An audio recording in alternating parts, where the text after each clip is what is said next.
Friends, welcome back to education with Vidhi. आज हम करने वाले हैं यूनिट 4। आप यूनिट 3 तक अब तक पढ़ चुके हैं। Very short questions, top questions करेंगे आज भी हम। अच्छे क्वेश्चंस हैं, आपको एंड तक क्लास को देखना है, क्योंकि अगर आप स्किप करते हैं तो इसमें आपका काफ़ी ज़्यादा लॉस है। यहाँ से करीबन आपका 2 मार्क्स के पक्का ही आएंगे क्वेश्चंस। चलिए स्टार्ट करते हैं हम आज की क्लास। ये यूनिट 4 है आपकी contemporary Indian education. Question number 1 देखिए, अति लघु उत्तरीय प्रश्न है। कहने को ये 1 मार्क्स का आता है, लेकिन बहुत ज़्यादा इम्पोर्टेंट होता है। कभी कभी 1 मार्क्स भी, कभी नहीं होता, अक्सर ही होता है। लेकिन अगर आप 1 मार्क्स अच्छे से ला सकते हो, बहुत कम समय में पढ़ के, ये करीब आपकी क्लास 10 मिनट की होगी, इससे ज़्यादा की नहीं होगी, 10 से कम की ही होगी जहाँ तक मुझे उम्मीद है। चलिए देखते हैं फर्स्ट क्वेश्चन। प्राथमिक शिक्षा के प्रशासन तथा संचालन के लिए भारतीय सरकार ने किस मंत्रालय की स्थापना की? तो ये की थी आपकी प्राथमिक शिक्षा के प्रशासन व संचालन के लिए भारतीय सरकार ने शिक्षा मंत्रालय की स्थापना की। क्वेश्चन नंबर 2 देखिए, प्राथमिक शिक्षा से संबंधित शिक्षाओं के संबंध में परामर्श देने हेतु सरकार ने किन 2 संस्थाओं की स्थापना की है? तो ये की है आपकी केंद्रीय शिक्षा परामर्शदाता मंडल, और सेकंड आपका की है अखिल भारतीय प्राथमिक शिक्षा परिषद। क्वेश्चन नंबर 3, अखिल भारतीय प्राथमिक शिक्षा परिषद के कोई 2 प्रमुख कार्य लिखिए। तो फर्स्ट होगा आपका प्राथमिक शिक्षा के विकास के लिए योजनाएं तैयार करना, सेकंड आपका प्राथमिक शिक्षा का सर्वेक्षण करना। क्वेश्चन नंबर 4, शिक्षा में अपव्यय का अर्थ लिखिए। शिक्षा में अपव्यय का अर्थ राज्य तथा अभिभावकों द्वारा शिक्षा पर व्यय किए जाने वाले धन का पूरी तरह लाभ न उठा पाना। क्वेश्चन नंबर 5, अपव्यय के कोई 2 कारण लिखिए। फर्स्ट आपका अभिभावकों का शिक्षित न होना, पाठ्यक्रम का उपयुक्त न होना, यानी कि जब आपके पेरेंट्स एजुकेटेड नहीं होंगे तो वो किसी भी चीज का जल्दी से लाभ नहीं उठा पाने की, और आपका पाठ्यक्रम का उपयुक्त न होना। नेक्स्ट आ जाते हैं 6 क्वेश्चन पर। शिक्षा में अवरोधन का अर्थ लिखिए। जब कोई एक छात्र एक ही कक्षा में एक से अधिक बार फेल हो जाता है, या एक ही कक्षा में 1 वर्ष से अधिक रहता है, या तो उसे ही हम क्या कहते हैं, अवरोधन में सम्मिलित किया जाता है। क्वेश्चन नंबर 7, शिक्षा में अवरोधन के कोई 2 मुख्य कारण लिखिए। फर्स्ट आपका हो सकता है कम आयु में बालकों को पढ़ाना, सेकंड आपका पाठ्यक्रम का कठिन होना। जिन बच्चों को कम आयु में पढ़ने भेज दिया जाता है, उनके साथ भी ये प्रॉब्लम हो सकती है, और आपका सिलेबस का कठिन होना भी। क्वेश्चन नंबर 8 देखिए, अपव्यय तथा अवरोधन की समस्या को दूर करने के 2 उपाय लिखिए। तो देखिए, दूर करने के 2 उपाय आपके क्या होंगे यहाँ पर। फर्स्ट आपका प्राथमिक स्तर पर बालकों को उनकी आयु स्तर के आधार पर ही प्रवेश दिया जाए। सेकंड आपका प्राथमिक शिक्षा को अनिवार्य व निःशुल्क बनाया जाए। Question number 9, operation black board क्या है? प्राथमिक स्कूलों में आवश्यक सुविधाएं उपलब्ध कराने के लिए ऑपरेशन ब्लैक बोर्ड नामक कार्यक्रम तैयार किया गया। इसका लक्ष्य प्राथमिक विद्यालयों में न्यूनतम आवश्यक सुविधाओं की व्यवस्था को सुनिश्चित करना है। वर्ष 1986 की राष्ट्रीय शिक्षा नीति के अंतर्गत यह अपेक्षा की जाती है कि प्राथमिक स्कूलों में अग्रलिखित सुविधाएं उपलब्ध कराई जाएंगी। फर्स्ट आपका कम से कम 2 कमरे, प्रत्येक लगभग 24 मीटर वर्ग आकार का होना चाहिए, जिसके साथ आंगन जुड़ा हुआ हो। नंबर 2, लड़के तथा लड़कियों के लिए अलग अलग स्नान गृह तथा शौचालय। थर्ड आपका स्कूल के चारों ओर सीमा दीवार का प्रावधान। फोर्थ पॉइंट आपका अनौपचारिक शैक्षिक केंद्रों के लिए प्रकाश का प्रबंध। 5 पॉइंट आपका बच्चों के बैठने के लिए उचित प्रबंध हो, इसके लिए प्रत्येक कक्षा के लिए 10 दरियों का प्रबंध करना चाहिए। क्वेश्चन नंबर 10, मध्याह्न भोजन कार्यक्रम क्या है? Mid day meal program. Very very important है, मार्क कर लीजिए और इसको नोट कर लीजिएगा अपने नोट्स में।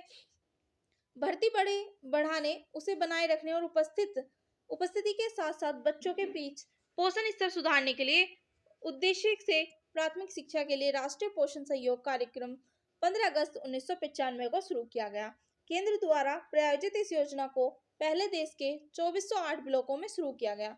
वर्ष 1997 से 98 के अंत तक एनएसपी को देश के सभी ब्लॉकों में लागू कर दिया गया।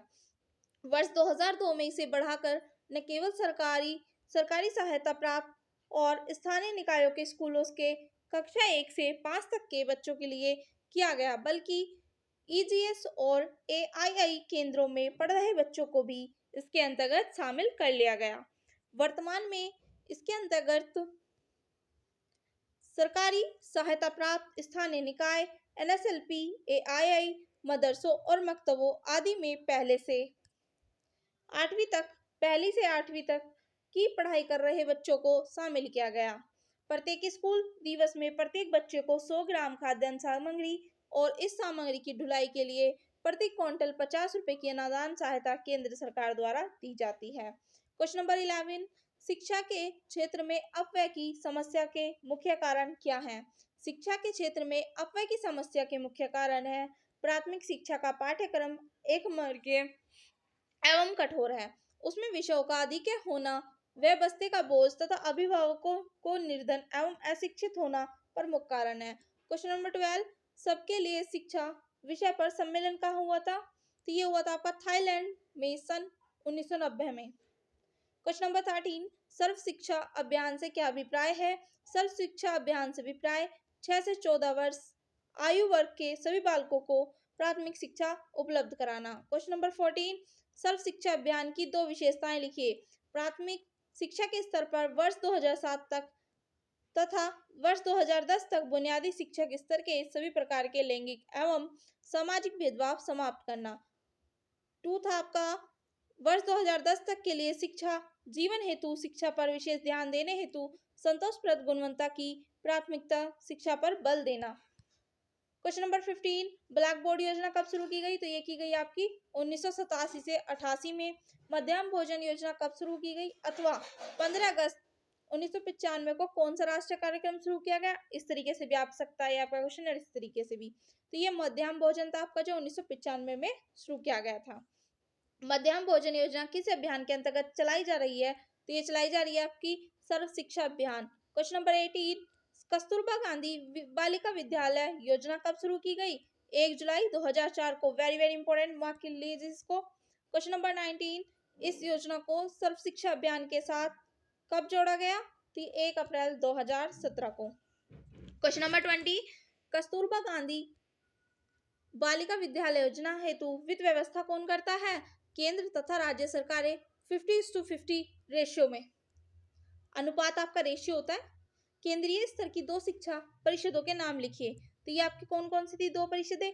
फर्स्ट आपकी राष्ट्रीय शैक्षिक अनुसंधान एवं प्रशिक्षण परिषद तथा सेकंड आपकी थी राष्ट्रीय शिक्षक शिक्षा परिषद। क्वेश्चन नंबर 22, शिक्षा का मूल अधिकार अधिनियम किस वर्ष पास किया गया? तो ये किया गया आपका सन 2009 में। क्वेश्चन नंबर 23, शिक्षा का मूल अधिकार अधिनियम किस वर्ष लागू किया गया? तो ये क्या गया आपका 1 अप्रैल सन 2010 में। क्वेश्चन नंबर 24, 2 डीम्ड विश्वविद्यालयों के नाम लिखिए। तो ये देखिए फर्स्ट आपका मणिपाल विश्वविद्यालय, मणिपाल आपका कर्नाटक में है, इंपॉर्टेंट क्वेश्चन है, मार्क कर लीजिए इसको। और सेकंड आपका शोभित विश्वविद्यालय Meerut Uttar Pradesh. Question number 25, NCERT की का पूर्ण रूप लिखिए। एनसीईआरटी की फुल फॉर्म बतानी है आपको, राष्ट्रीय शैक्षिक अनुसंधान एवं प्रशिक्षण परिषद, इंपॉर्टेंट है, नोट कर लीजिए इसको। National council of educational research and training. Question number 26, शिक्षा का अधिकार संविधान के किस अनुच्छेद में आता है? प्रारंभ में भारत के संविधान के अनुच्छेद 45 में शिक्षा के अधिकार की बात की गई है, लेकिन वर्ष 2002 में 86वां संशोधन किया गया, जो कि आपका आर्टिकल 21 कैपिटल ए के अंतर्गत मौलिक अधिकार के रूप में शामिल है। तो गाइज आई होप आपको क्लास बहुत अच्छी लगी होगी, और अब आप एंड तक आ ही चुके हैं, तो मेरी ध्यान से बात सुनिएगा।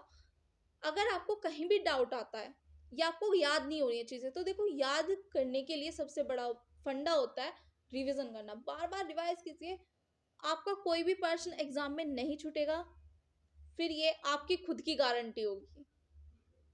तो कमेंट करके बताइएगा आपको क्लास कैसी लगी है, और नेक्स्ट क्लास में फिर से मैं बताऊंगी अच्छे क्वेश्चंस लेकर। और आपने अभी तक अगर चैनल सब्सक्राइब नहीं किया है तो प्लीज़ चैनल को सब्सक्राइब कर लीजिए और बेल आइकन प्रेस कर लीजिए ताकि आपको समय से ही क्लासेस की अपडेट मिलती रहे।